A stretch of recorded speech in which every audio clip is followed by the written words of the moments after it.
Hello everyone. आज हम BA part third year Sanskrit के सेकंड पेपर के अंतर्गत किरातार्जुनीयम महाकाव्य के प्रथम सर्ग के पद्य संख्या 4 व 5 का अध्ययन करेंगे।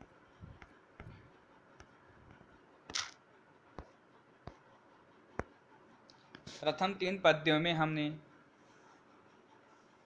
पढ़ा था कि दुर्योधन ने अपने एक गुप्तचर को ब्रह्मचारी के भेष में दुर्योधन की राजव्यवस्था जानने के लिए भेजा था।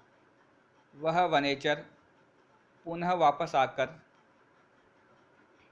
युधिष्ठिर के समक्ष दुर्योधन की राजव्यवस्था का वर्णन कर रहा है।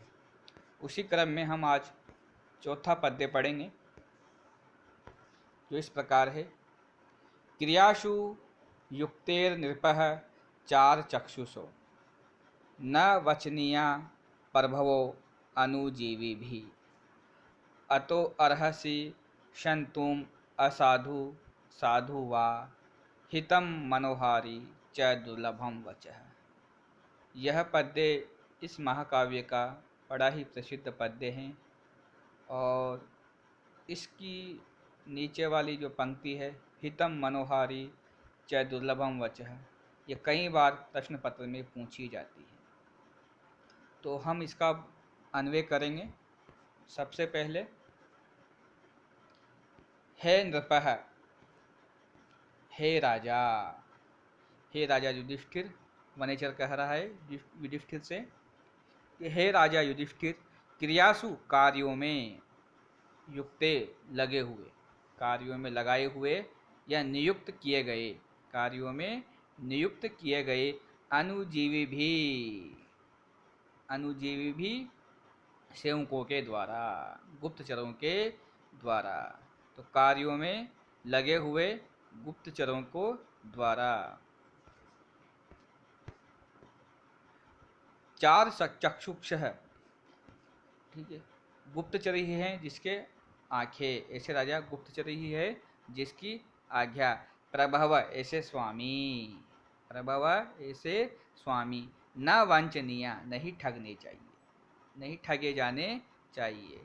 तो हे राजा, कार्यों में नियुक्त किए गए सेवकों के द्वारा, सेवक कैसे, जो ही चार चक्षुष है, आंखें ही जिनकी क्या है, चक्षु, चक्षु ही जिनके क्या है, गुप्तचर, ऐसे सेवकों को प्रभव स्वामी न वंचनीय, नहीं ठगने चाहिए। तो देखे, हे महाराज, कार्य में लगे हुए सेवकों को चाहिए कि वे गुप्तचर नेत्रों वाले अपने स्वामी को धोखा नहीं दें।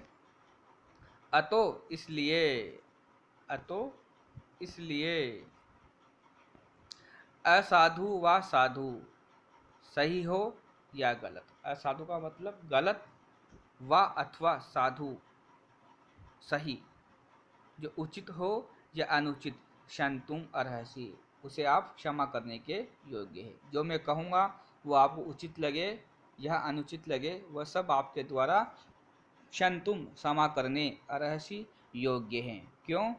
हितम मनोहारी च वचः दुर्लभ। ऐसे वचन, वचः ऐसे वचन, हितम मनोहारी, जो हितकारी भी हो और मन को अच्छे लगने वाले भी हो। हितम यानी हितकारी, मनोहारी मन को अच्छे लगने वाले हो। दुर्लभम, दुर्लभ है, इस संसार में ऐसे वचन दुर्लभ है जो हितकारी भी हो और मन को अच्छे लगने वाले भी हो। तो पुनः एक बार इसकी व्याख्या करेंगे। देखो, हे महाराज, हे नृपः, हे महाराज, क्रियासु युक्ते, कार्य में लगे हुए अनुजीवी सेवकों को चाहिए। चार चक्षुष है, गुप्तचर नेत्रों वाले।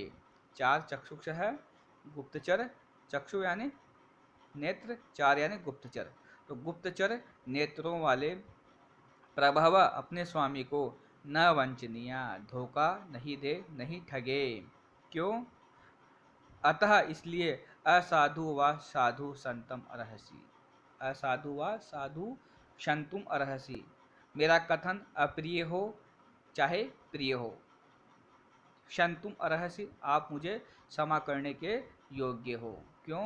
कि हितम मनोहारी च वच दुर्लभम, जो बातें हितकारी भी हो और मन को अच्छी लगने वाली भी हो, च दुर्लभम, ऐसी बातें दुर्लभ है। यहाँ पे विशेष में देखेंगे, इस पद्य में अर्थांतर न्यास अलंकार है। यहाँ हितम मनोहारी च दुर्लभम वच, इस सामान्य कथन से विशेष कथन का समर्थन किया गया है, इसलिए यहाँ पे अर्थांतर न्यास अलंकार है। इसका लक्षण इस प्रकार है, सामान्यम व विशेषो व तद अन्यन समर्थयते यत्तु सो अर्थांतर न्यास, अर्थात जहाँ सामान्य का विशेष से और विशेष का सामान्य से कथन किया जाए, वहाँ पर अर्थांतर न्यास अलंकार होता है। छंद वही वंशस्थ है। आगे देखें पद्य नंबर 5। स किम सखा साधु न शासति यो अधिपम हितान न यफ संशृणुते स किम प्रभु सदा अनुकूलेषु हि कुर्वते रतिम नृपेषु अमात्येषु च सर्वसंपदा। यहाँ भी गुप्तचर अपनी बात कह रहा है। तो सबसे पहले अन्वय, यह जो, यह यानी जो, अधिपम राजा को, अधिपम यानी राजा, साधु न शास्ति, साधु यानी उपदेश, सच अच्छे उपदेश, न शास्ति नहीं देता हो, जो राजा को अच्छे उपदेश नहीं देता हो या हितकारी बातें नहीं बताता हो। स किम सखा, वह कुत्सित सखा है, वह सखा नहीं है, वह मित्र नहीं है, वह उसका सेवक नहीं है। यह हितान न संशृणुते, जो हितकारी बातों को नहीं सुनता है। यह जो हितान हितकारी बातों को न नहीं संशृणुते नहीं सुनता है। सकिम प्रभु, वह प्रभु भी कुत्सित प्रभु है, अच्छा स्वामी नहीं है। तो जो राजा को अच्छा उपदेश नहीं देता वह अच्छा सेवक नहीं है, और जो हितकारी बातों को नहीं सुनता है वह भी अच्छा स्वामी नहीं है। ही निश्चय ही सदा अनुकूलेषु, हमेशा अनुकूल रहने पर, किसके अनुकूल रहने पर?